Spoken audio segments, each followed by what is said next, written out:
Good evening. Tonight, I'm going to tell you another strange and unusual story of the unexplainable which lies behind the veil. Tonight's story was developed from a report contained in the files of the Gloucester Historical Society. Like many others which I have come across in the course of my research, it involves happenings of which we've long been aware, but for which there are no satisfactory explanations. Captain John Elwood of Gloucester, Massachusetts, had been a long time at sea, but his first thoughts were not of his wife and his home. If they had been, perhaps none of this would have happened.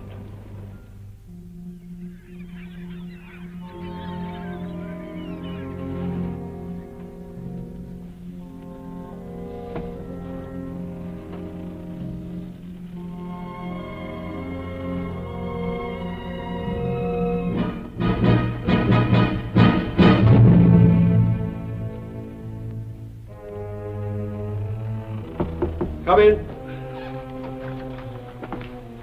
Here's the log, Captain. Everything's in order, sir. Thank you, Mr. Elwood. The crew's anxious to leave, sir. Most of their wives are waiting for them on the wharf. Indeed. The way they're behaving, you'd think we were months overdue instead of just 2 weeks. They've likely heard of our trouble with the snakes, sir. Happy to see us alive. Well, just the same, they'll grab their men by the ears and march them off to the paymaster before they start to kiss them. Ah, sir, some. There are all kinds among them. Is Mrs. Elwood out there? Oh, no, sir. The captain's wife is too well bred to show her emotions in public. Indeed. I want you to do something for me, Mr. Logan. I have to go to the company's office to make my report. Will you see that my gear's taken straight to my house? I'll do it myself, sir. That's very kind of you. Tell Mrs. Elwood that I'm fine. Be with her presently. Aye, aye, sir.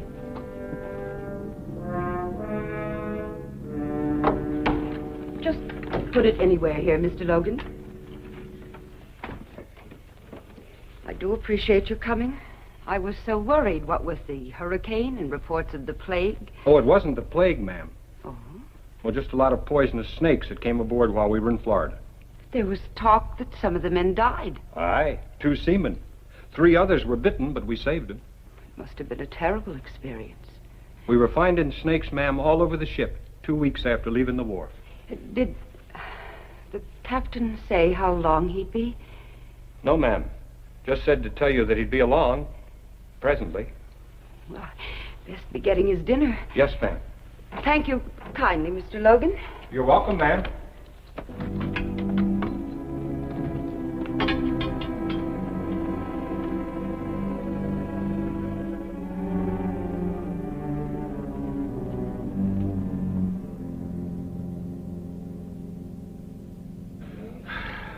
Good to be back, Barney. This place is more like home to me than my own house. We missed you, John. What's been happening while I was away? Oh, now, let me see. The Clarowell foundered 2 weeks ago off the coast. Nobody lost.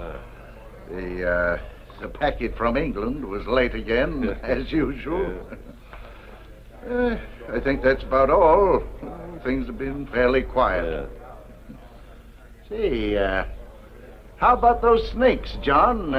When are you going to tell us about them? As soon as I get something to wash the salt out of my throat. Oh, yes. Bessie! Coming! Coming!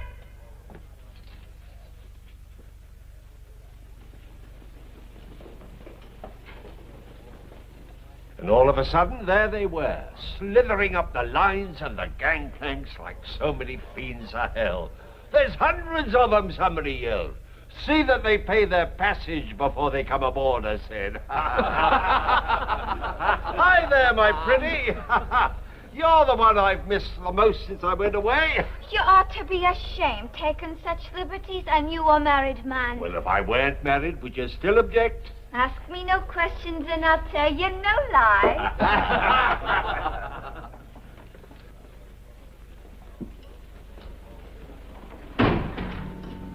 Afternoon, Mrs. Elwood.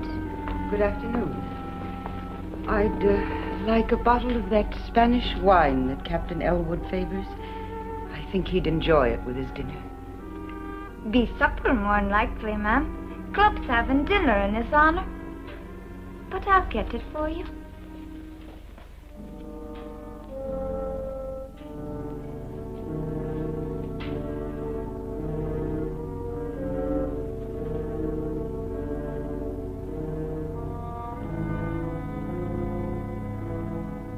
Nobody would have been hurt, but some of the fools tried stamping on the snakes with their bare feet.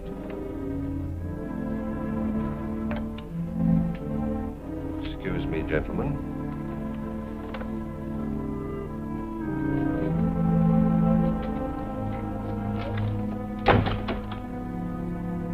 Are you by any chance spying on me? No, John. I only came... I know why you came. Go home and expect me when you see me.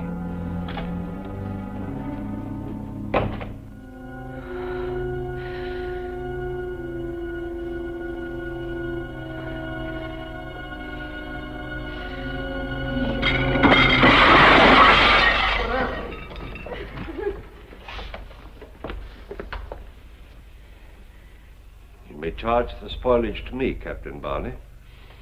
My apologies, gentlemen. Shall we go home now, dear?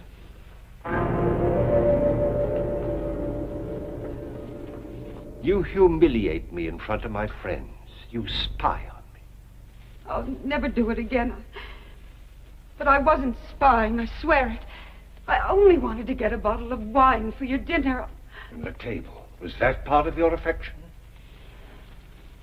I don't know what came over me. John, all the time you were gone, I missed you so. I prayed for you. And when you turned your back on me, I wanted to strike out and hurt you as I was hurt. I'm so ashamed. Well, you should be. I'm sick of your explanations, sick of your apologies. I'm sick of you, Ruth. No, John. Leave me something. Ever since I married you, I've been trapped. And for what? The price of a ship that went to the bottom 3 months after I bought her. You needn't have said that. I knew why you married me. I knew my father's money made up for the fact that you didn't think I was gay and amusing like the other girls were. I knew my friends were laughing at me because they knew why you married. It made no difference. I loved you. I still love you. Oh, you're talking nonsense. No, John. Please hear me out. Let it alone, woman. You're digging up things that are best forgotten.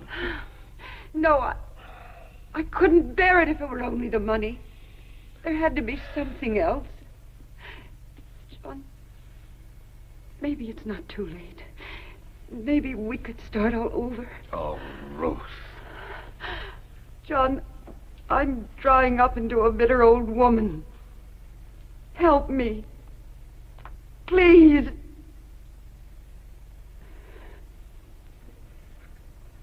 I'll unpack your things.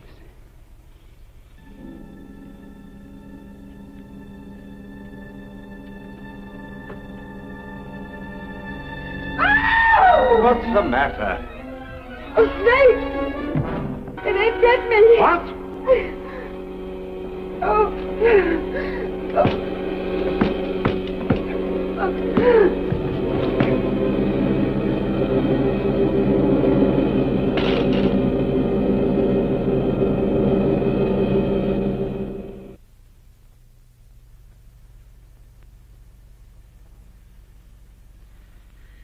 John? It's all right, Ruth. The snake. He's dead. I killed him. So I've taken care of your hand, and the doctor will be here soon. I don't think we'll need him, though. I'm sure I got all the poison out. You saved my life. Well, there wasn't much else I could do. You could have let me die. Why didn't you?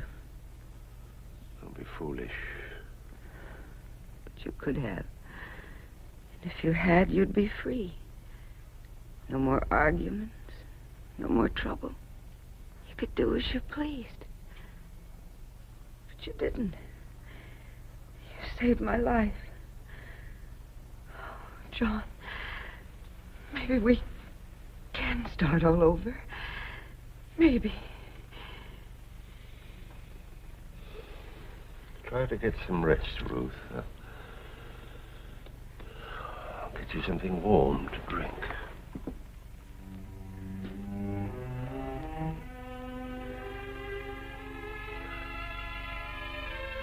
It's a lucky thing you were home, John.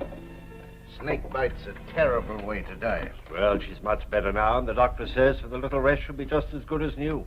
You're thankful for that, I'll wager. Oh, I can't wait to sail again. Always more trouble ashore than when you're at sea. And I can't make any money just sitting here, much as I like it. Speaking of money, here's something that'll make you sit up and take notice. The widow Smith got a letter from London this morning. Seems an uncle died and left her £20,000. £20,000? Hey, he'll be a lucky man that gets her. He could buy any ship in the harbor with that. Too bad you're already married, John.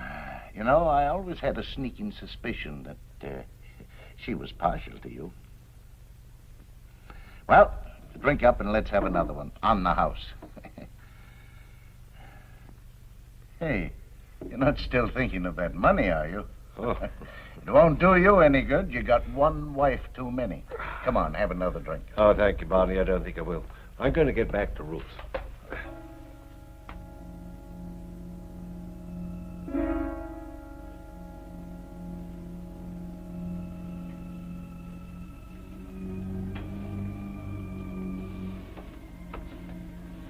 Ruth? Yes, dear? I've been thinking over what you said. Maybe what happened this afternoon is a sign for both of us. We will make a fresh start. Oh. By Harry, I'm going to take you with me on the next voyage. I'll fix it all up with the owners in the morning. Oh, John, I love you for the thought. Are you sure you want me to come along? Why, of course I do. Oh, I've been very selfish about the whole thing. Seeing new places, doing new things, and you've just been left alone here in this old house. No wonder you were unhappy. Oh, no, it's not that at all. I love our house. Well, you want to come with me, don't you? Yes, of course I do. But I warn you, I'm not very good on boats. Huh? I get sick. Oh, nonsense. Couple of days at sea and you'll be just like a regular old sailor. Besides, I want you to come. John, you won't be sorry. From now on, things will be different. Yes. From now on, things will be different.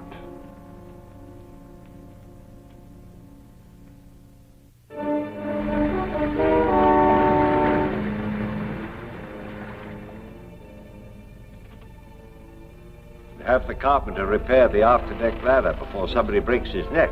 Aye, sir.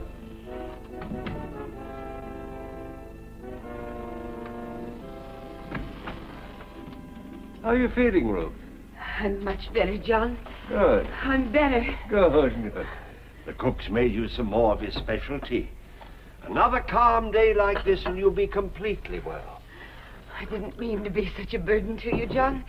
You've been very patient with me. Oh, nonsense. I should have brought you before. You've no idea what a comfort you've been. No idea how lonely a captain's life is. Oh, I should like to be with you as often as you'll let me. So you shall, my dear.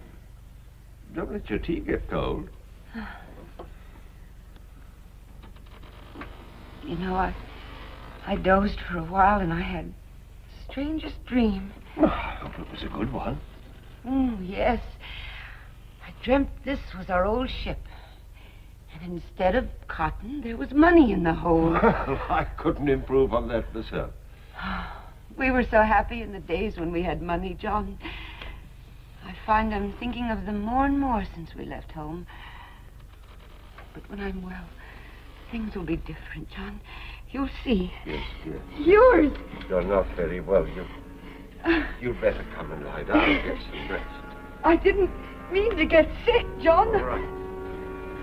I didn't want to get sick. I'm such a burden to you. I should have stayed home. I should have stayed at home. Try to get some sleep.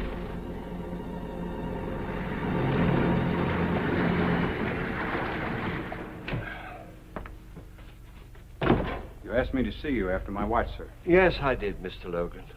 Frankly, I'm very worried about my wife's illness. You've always been handy around the sick, and, well, frankly, I thought maybe two heads be better than one. Yes, sir. I wondered if you'd take a look at Mrs. Elwood, too. I'd be glad to do anything for the missus, sir, if I can. Good.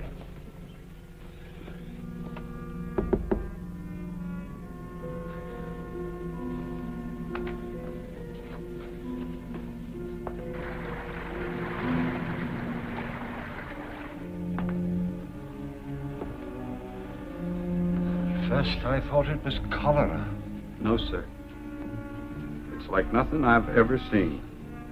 Well, if she's not better in a few days, we'll lay a course for St. Augustine. Aye, sir. And you'll enter a full report in the log, won't you? I will, Captain. I do hope she's better soon. Thank you, Mr. Logan.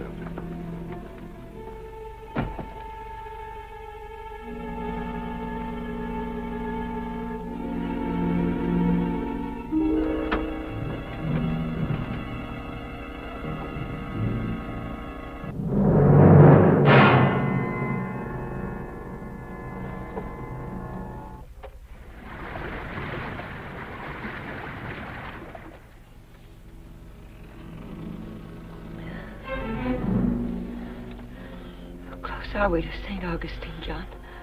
We hit some rough weather during the night. Slowed us up.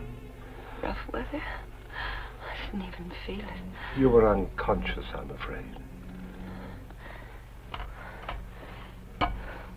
We must get there soon, John. We will, dear, we will. Now try to get some rest. I have to go up on the bridge.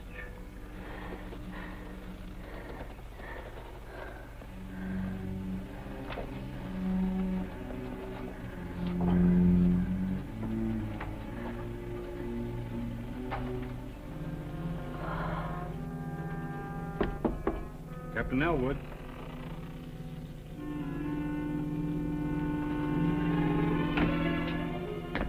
Sir, we're way off our course to St. Augustine.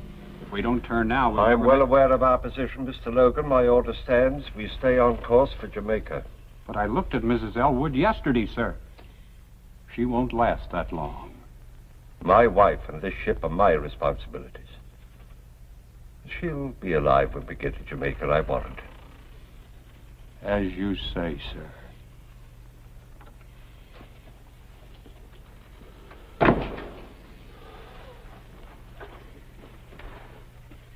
Get back in there.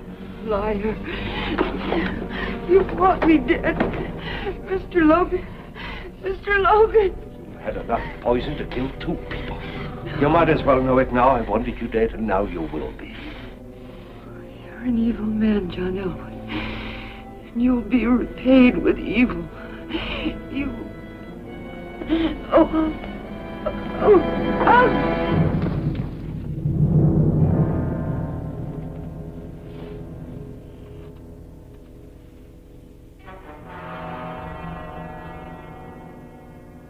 John, you can't spend the rest of your life in mourning. You got too many good years ahead of you. I miss her, Barney. Oh, of course you do. It's only natural, but you've got to start thinking of yourself. Ruth wouldn't want you to become a hermit. It's lonely without her. But at your age, that can't last forever. The widow Smith has been visiting you, hasn't she? Yeah, she's been very kind. She knows what it means to lose someone you love. She's a fine woman, John. I think she's got her eye on you. Oh, nonsense, Barney. I'd never think... Oh, I'll give you a year. Nobody expects you to wait longer. And, John, it's time you got out of the house. Now. Think so? I do. We're having supper tonight in honor of a new member. Your old first mate, Logan. You've got to come, John. He'll be expecting you. Oh, I don't know.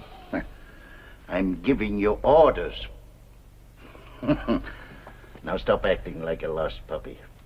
All right, Barney, if you say so. I do, sincerely. Now it's time for me to get back to the club.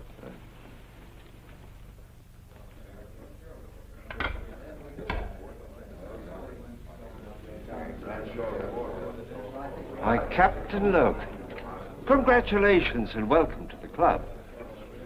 Thank you, Captain. I haven't seen you since the inquest. I feel I owe you an apology. You were right and I was wrong. I should have changed course for St. Augustine when you wanted me to. Makes no difference. Now. But it might have, and you were trying so hard to help her, you almost gave me the impression at times that you thought I wanted her to die. Gentlemen, the food is on the table, gentlemen. Clumsy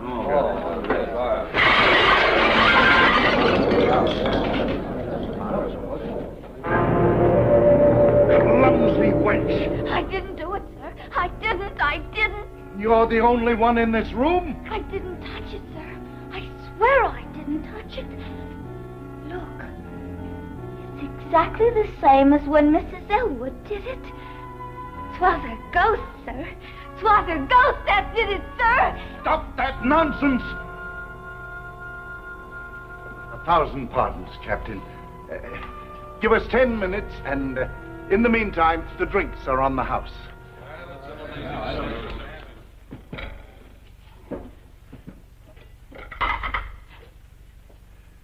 Now, get out, both of you.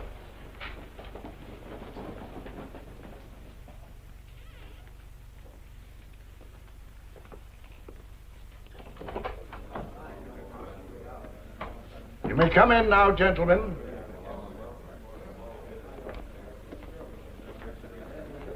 Twas the girl did it, gentlemen. Saints preserve us. 'Twas her ghost. Her ghost. No. You fools, are you frightened by a superstitious servant girl? Barney Logan, help me, I'll show you it's nothing.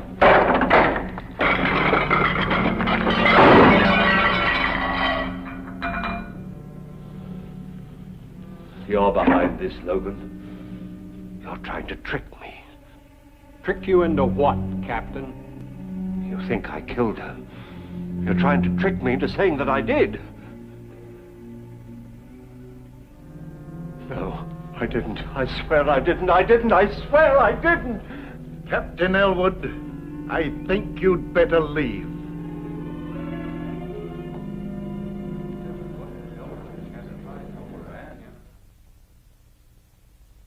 Aye, he finally got a ship, if you could call it that. No other master would sail her around the harbor. She leaked like a sieve, and her crew, well, I wouldn't sail with them across a mill pond. But 'twas all Elwood could get, so he took her. Captain Barney. Gentlemen, have you heard? It's the Coberly. The That's Elwood's ship. Aye, her crew's just been brought into the harbor. What happened? Nobody knows. They say that the weather was fair and the sea was calm, and suddenly she just broke up. But her crew was saved. Aye. All of them, all except Captain Elwood. It's retribution. The devil has claimed his own. Gentlemen, the food is on the table.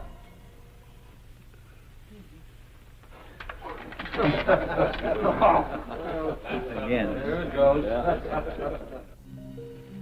The law demands an eye for an eye. He who takes a life must be prepared to forfeit his own. But the law is man-made, and when there is no proof, the law is helpless. Captain Elwood never came to trial. Nevertheless, he was found guilty and executed. Who was his executioner? We may never know. But an unseen force that can overturn a heavy table is not to be reckoned with lightly. Please join me again for another journey into the world of the unexplainable which lies behind the veil. Good night.